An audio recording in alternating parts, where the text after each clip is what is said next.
While we've since learned new information about the man with coronavirus here in Rhode Island, the Department of Health was careful not to release any specific information about this man, including where he works, where he lives, and where he's receiving treatment. We discovered what we believe is the first case of coronavirus here in the state of Rhode Island. It was only a matter of time, and now Rhode Island health leaders say their own labs tested a presumptive positive case of coronavirus Saturday.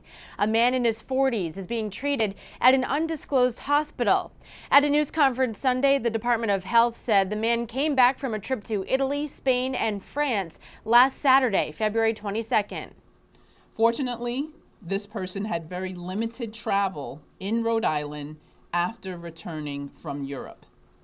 The patient had not returned to work after coming back from their trip. Director Dr. Nicole Alexander Scott says that patient's family self-quarantined once he started showing symptoms. At this point, no one else who lived in this person's home has developed any symptoms. That is a critical factor. But she said the man did have interactions with others, an estimated 40 people who they're now contacting. These additional contacts are being asked to self-quarantine for a period of 14 days from their last potential exposure to this individual.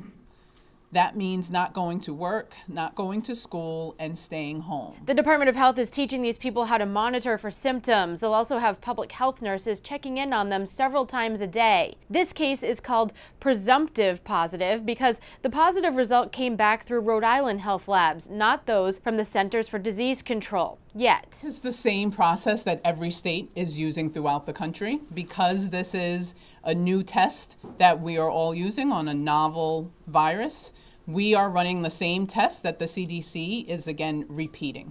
And that's the protocol that they have asked for, and that's what we are doing. Dr. Alexander Scott said the state tested the sample here to expedite the process so they could put their response plan into action as soon as possible. We're told the Centers for Disease Control is also working right now to contact people who were on the plane with this man as they arrived back to the U.S. from Europe.